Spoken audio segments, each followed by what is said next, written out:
Sport Shop is a program where various sport activities will be brought to limelight and analyzed by experts. Sales and buys in different sporting activities will also be highlighted and looked at in depth.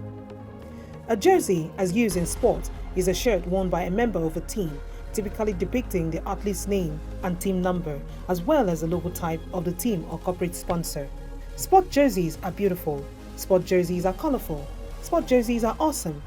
People across the world have come to love sport jerseys. It is used to indicate the bias or attraction to sports club. Welcome to Sport Shop, the program that showcases the business in sports.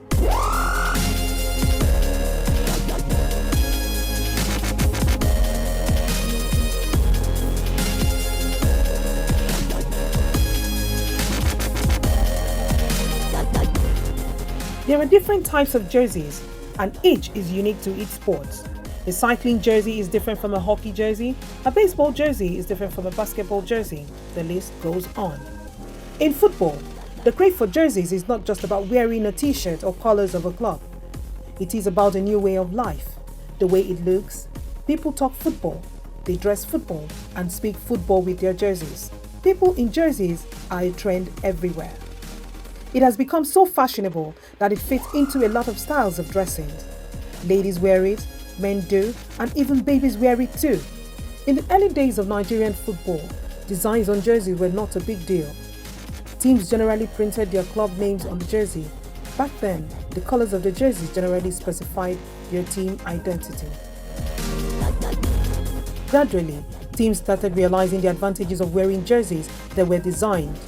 Clubs started focusing more attention on details concerning their team jerseys, while the major clubs started to create distinct identities.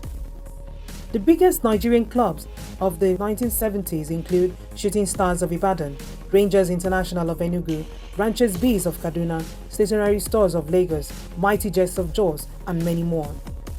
Sport Shop caught up with Barrister Tunji Brown, a lawyer and sport kit producer in Lagos, who shared his experience in the business, his challenges as well as success story.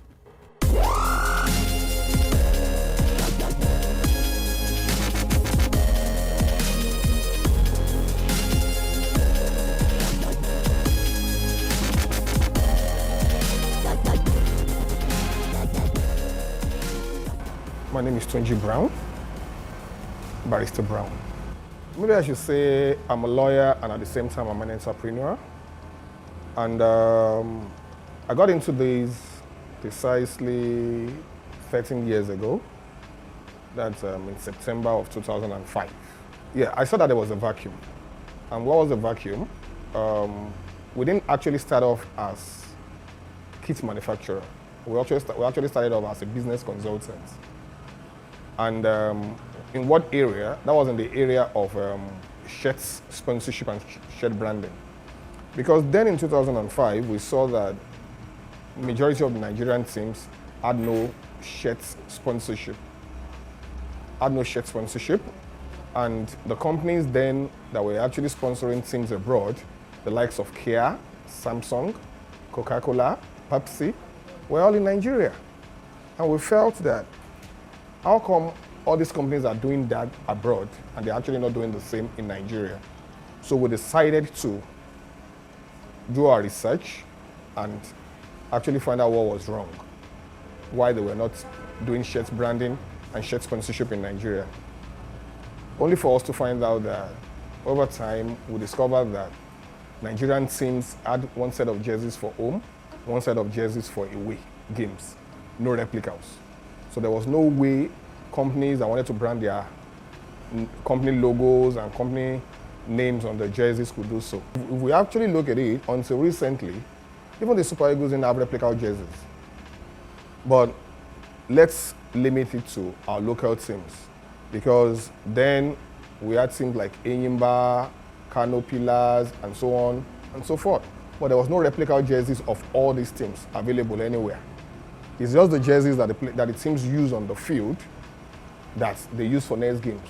So the fans use, for example, Rangers International, the color of their jersey is red. But when fans are going to the stadium, they have to make do with Manchester United jersey, which is actually red, Liverpool jersey, which is also red. Same thing applies to teams that wears blue, which is a team like Shooting Stars of Ibadan. Fans had to make do with Chelsea blue to support their teams. So the effect was there on the teams, and there was a niche which we actually decided to capitalize on, and to God be the glory today. Though there have been other kit producers before him, Mr. Brown talks about his staying power in the business.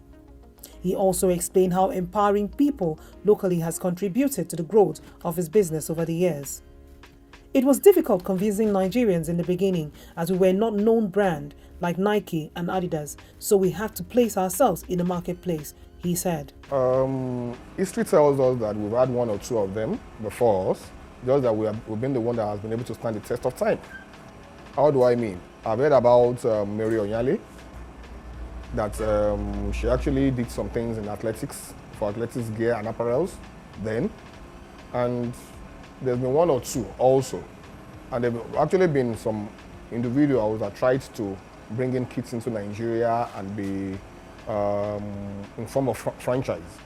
But when we came in, we decided that all we're going to do is all our production will be done in Nigeria. That we're not going to bring it into Nigeria finished products. So that is exactly, and that is what we've stuck to for the past 13 years. Making sure that we may bring in fabrics, but production will be done in Nigeria, branding will be done in Nigeria. That also helps us in employing Nigerians and creating jobs for Nigerians also. All our tailors are Nigerians. Our tailors are Nigerians, our production, branding teams are all Nigerians. And we've been able to do that with a strength workforce of over 40 Nigerians. Nigerians have been able to see the sincerity in us, because precisely 4 or 5 years ago, if I'm not mistaken, May of 2013, one of my suppliers in Pakistan actually offered us that we should, that I should be doing my production, that if I do my, if Owu does their production in Pakistan, that we're going to get a very good discount, the discount that we cannot even get from anywhere. We had to turn him down. That if we take all our jobs to Pakistan, what is going to happen to our tailors in Nigeria? We've got over 20 tailors in our factory. So if you now say we should bring the jobs to Pakistan, what's going to happen back home? The tailors that we have, the branding guys that we have, they've got families. Some of them are married, some of them have children, their parents are still alive, and they also feed from this. So being a Nigerian brand, working in Nigeria, having Nigerian staffs have actually paid, because we are not dumping anything on Nigerians. We are not doing finished products and bringing them to Nigeria. No. We've had our challenges, because when we started off, it was difficult convincing Nigerians to buy into our products, because they felt it can never be as good as Nike. It can never be as good as Adidas. But over time, we've had to let them know and explain it to them that we are not Nike, we're not Adidas. But we are sure that what we're going to give to you, it's equally good. For example, Nike and Adidas are not the only sportswear brand in the market. We've got Joma, we've got Under Armour, we've got Umel, we've got Diodora, we've got quite a lot of them, a lot that you don't even know anything about. So what we've done is to actually place ourselves in the marketplace and letting them know that what you're actually getting from us was quality as well also. And so far so good, it's not been bad. I can tell you that within the last two years, we've been able to push out a sizable number in thousands. We've been able to push out a sizable number in thousands, because presently we kit 21 teams across Nigerian leagues. 21 teams across Nigerian leagues, from the Premier League to the Nigerian National League to the NNL to the amateur leagues. So 21 across the board, across 21 states in that order.